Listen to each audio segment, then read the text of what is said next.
రాత్రికాలపు దేవుని వాగ్దానం. ఎడతెగక ప్రార్థన చేయుడి. అపోస్తలుడైన పౌలు 1 తెస్సలోనీయులకు రాసిన పత్రిక 5వ అధ్యాయము 16వ వచనము. ప్రియమైన సహోదరి సహోదరుడా, దేవుని బిడ్డ, గమనించు. నీవు ప్రార్థన చేసేటప్పుడు విశ్వాసముతో నమ్మకముతో ఎడతెగక ప్రార్థన చేస్తే దేవుడు నీ ప్రార్థన తప్పనిసరిగా ఆలకిస్తాడు. నేను ఎన్నిసార్లు ప్రార్థన చేసినా రోజుకి ఉదయము, మధ్యాహ్నము, సాయంత్రము, రాత్రి పడుకునే ముందు ప్రార్థన చేస్తూ ఉన్నాను. నా సమస్యలు తొలగిపోవడం లేదు, నా సమస్యలు అలాగే ఉన్నాయి. నీ ఎంత ప్రార్థన చేసినా దేవుడు నా ప్రార్థన ఆలకిస్తున్నాడా లేదా, ఎందుకు నాకు జవాబు రావడం లేదు అని బాధపడుతున్నావా, విచారిస్తున్నావా, దుఃఖపడుతున్నావా? ప్రియమైన సహోదరి సహోదరుడా, నువ్వు చేసే ప్రార్థన దేవునికి అందాలి. నువ్వు చేసే ప్రార్థన దేవుడు వినిపించుకోవాలి అంటే నీ మనసు దేవుని సన్నిధిలో ఉంచు.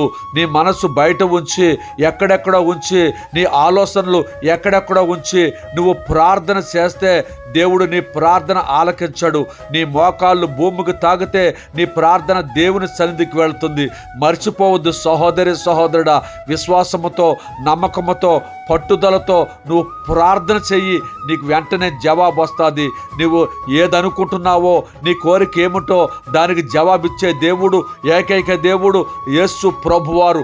యేసు నామములో నీ ప్రార్థన అంత ఆలకిస్తాడు. నీ సమస్యలు తొలగిస్తాడు. నీకు కావాల్సింది ప్రతిదీ కూడా నెరవేర్చబడుతుంది.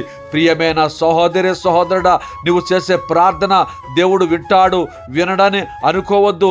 వినే దేవుడు, ఆలకించే దేవుడు, నీ ప్రార్థనకు జవాబిచ్చే దేవుడు, ఏకైక దేవుడు యేసు ప్రభువారు. యేసయ్య పరిశుద్ధ నామములో నువ్వు ప్రార్థన చెయ్యి. నీ మోకాళ్ళు భూమికి తాకినప్పుడు నీ ప్రార్థన దేవుని సన్నిధికి వెళ్తుంది. ప్రియమైన సహోదరి సహోదరుడా, ఇప్పటికైనా మర్చిపోవద్దు, ఎడతెగక ప్రార్థన చెయ్యి.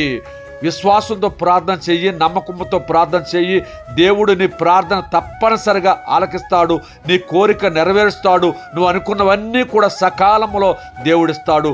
ఈ ప్రార్థన విన్నపాలంటిని కూడా నువ్వు దేవుని సన్నిధికి చేరేటట్లుగా విశ్వాసంతో గట్టిగా ప్రార్థన చెయ్యి. దేవుడు నీ ప్రార్థన తప్పనిసరిగా ఆలకిస్తాడు. ఈ వాగ్దానము నీ జీవితంలో నెరవేరునుగాక. ఆమేన్.